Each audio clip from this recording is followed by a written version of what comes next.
I want to start with you, my friend. Good morning. What's up, man? How you doing? With us. Good. A lot of people looking forward to this, to you putting me in my place. I doubt that. I doubt that. Oh, no, they are. I doubt that. I do what I do. Let's go. Let's go.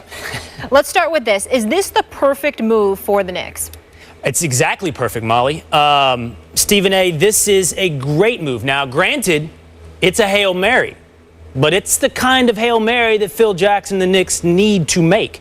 This is how you go from being a franchise with virtually no future to one with somewhat brighter prospects. Now, I want to say this. It's made for all the right reasons. It's the right decision, but that doesn't mean it's going to work out. We can't do this where we look back on it a year or two from now and go, Will, you were wrong about Derrick Rose. I'm right today, and I'll be right 3 years from now, no matter what happens on the court. Here's why. I understand very well. Derrick Rose has a very checkered injury history. He's on the way back up. He shot poorly the first half, 35%, but after March, I think it was something like back up to 50%, where he was throughout his career before the injuries tallied up. So it could work out on the court. I understand.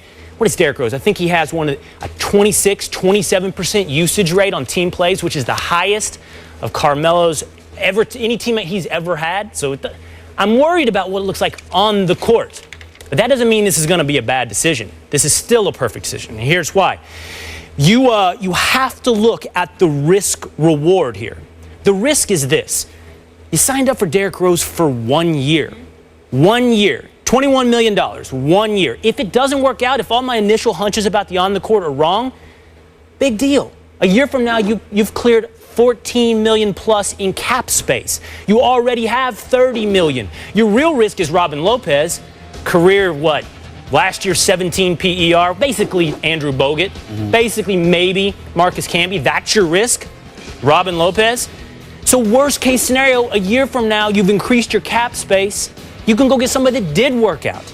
On the other hand, on the reward side, maybe, just maybe, you get the guy that was one-time MVP, the youngest MVP in league history. Clear risk reward, brilliant move by Phil Jackson. First of all, here's what I don't like about people like you. Oh. People like you, what I mean by people like you are people who are not Knicks fans because you don't feel our pain. You don't feel our suffering. You have no sensitivity whatsoever to it. Are you from Texas? That's right. Yeah, see, that's the problem right there. That's one of the problems right there. I live in New York now. I don't care. You don't care. That's like Skip talking about he lived in Oklahoma City. Take your behind back to Oklahoma City. I don't care about that. It doesn't count. If you ain't from New York City, then you don't absorb and feel the pain that we have been enduring. So you're sitting up here giving me a whole bunch of numbers, PER numbers, acting like some analytics dude. That ain't what matters here. Let me tell you something, Will Kane. Here's the deal. Derrick Rose can play. Derrick Rose is no scrub. Derrick Rose, when healthy, is an all-star and probably better. But over a 4-year period in an NBA season, there's 321 games, 82 times 4. Derrick Rose has missed 201 of them. 201. Did he play 66 games last year? Sure he did. Did he only miss 16 games last year? Sure he did. But in the throes of playing those 66 games, periodically at one time or another, he alluded to his health. He alluded to making sure that he would be able to walk straight for his kids' graduation a decade from now. He talked about future contracts and all of this other stuff. That dog, that Rough Rider in him, is a question mark. Now, when we look at the Knicks, we've got Melo, who clearly has it in him. We've got Porzingis, who clearly seems to have it in him. But when you say great move by Phil Jackson, this is why you annoyed me. Because you're letting Phil off the hook. Let me say for the record to everybody out there, when it comes to Phil Jackson, you are getting paid $60 million to be the president of basketball operations for the New York Knicks. No one that I know of that's a president of basketball operations in the NBA is getting more than 10. This man is getting about 6 times more than the average person at his position. Kevin Durant is out there. I want a marquee name. I am in no way disagreeing with you, Will, when you say it is an upgrade. I am in no way disagreeing with you, Will, when you say it's not a bad move. What our problem, I said great, just to be clear. Great. I know that. What my problem with you is, of course, it's great from the standpoint he's making $21.3 million. He's entering the last year of his contract. He's going to be inspired to go out there and perform, etc., etc. What I'm saying is, if you're Phil Jackson, the 11-time champion that is Phil Jackson, with the cachet that's so significant that James Dolan went out there and brought you on board so you could take the pressure off of him because people were scheduled to boycott outside of Madison Square Garden before an Indiana Pacers game that March. You brought Phil Jackson in there to take the heat off of you, and you brought Phil Jackson there because he was supposed to have the cachet to get marquee names. I want my marquee name. I have won this debate, and you don't even know it yet. You don't even know the traps you walked into. Okay. You're cornered. I'm going to unveil it for you right now. Please. Now, I don't like laughing on first take. Please don't make me laugh. Cornered, everybody. Please don't make me laugh. If you laugh, it's going to be out of pain in about 30 seconds. Go ahead. Let me lay this out for you. Yes, First sir. of all, if I might suggest, you might be a little too emotional. You might be a little too tied to the Knicks. You said maybe I don't understand because I can't feel your pain. I think the flip side of that coin is you're feeling too much. You're not thinking. You can't even see the handwriting on the wall that Phil Jackson, despite whatever his track record is, has made a brilliant move here. I think your opinion was made up before this day ever started or yesterday started. I think you thought Phil Jackson was bad and could do no right before the trade for Derrick Rose. If you're thinking about what I'm thinking before I articulate my thoughts, I was that's patient. a losing proposition altogether, bro. Go ahead. The reason that he was able to trade for Derrick Rose, for Robin Lopez and a bag of peanuts, is because he missed all those games. You're right. Over 4 years, he's missed an enormous amount of games, and that's why the price was Robin Lopez, Jose Calderon, and Grant. That's why the price was so great. So you can't accept one and discount the other. He came on the cheap because of those injuries. You look to the future. Now that I've impugned your emotion, you haven't. I want to defer to you. Mm-hmm. But this is also where you lost the argument. Mm-hmm. You want marquee names? I think Derrick Rose helps. Now, you know better than I. You know these guys. But one of the first things I look up when I see somebody's traded, who are their friends? Who do they like? Guys want to play together. He's there for 1 year. Then he's a free agent. They got $30 million in cap room. Who is he friends with? The first names that came up to me, now granted it was 3 or 4 years ago, Kevin Durant, Russell Westbrook. The upside on Derrick Rose is to do exactly what Stephen A. Smith wants the Knicks to do, to bring a Kevin Durant or a Russell Westbrook to the Knicks. It's not either or, Stephen A.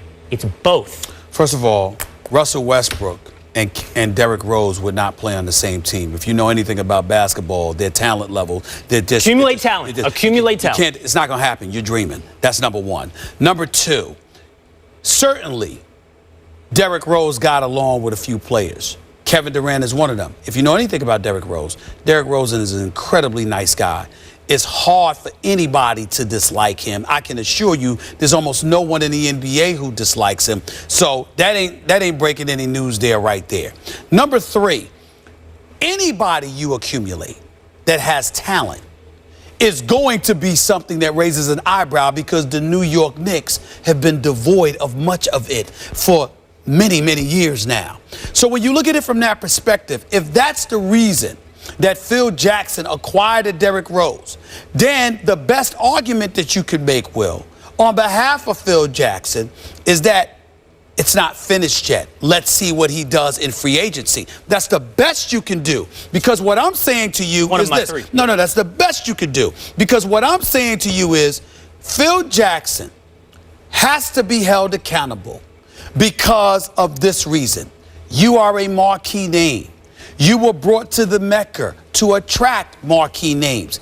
Anybody out there, I can give you guys who are starving for an opportunity to get their first prime executive position who can do the job that Phil Jackson did. If you have a top 4 pick in the draft, they could have drafted Porzingis. If Carmelo Anthony was your free agent, you could have given him $122 million. You could go out there and make a trade for Derrick Rose when you got the Chicago Bulls who are looking to give him away for a bag of chips because of how injury prone he has been, because of how disappointing the last few years have been in Chicago and how much they've been salivating for a change. And so when you look at at it from that perspective, one must ask, Phil Jackson, again, it's not that it's a finite situation where the die has been cast and this is what it is. I am simply saying, I'm looking at Phil Jackson, not saying that he hasn't done anything. I'm saying to you, Phil, what is your number one job description? If Phil Jackson doesn't bring a marquee name, a superstar to New York, that he is doing a job, I can give you at least 7 names off the top of my head But that's who should be in New York with his title. That's my point. And that's a wonderful point.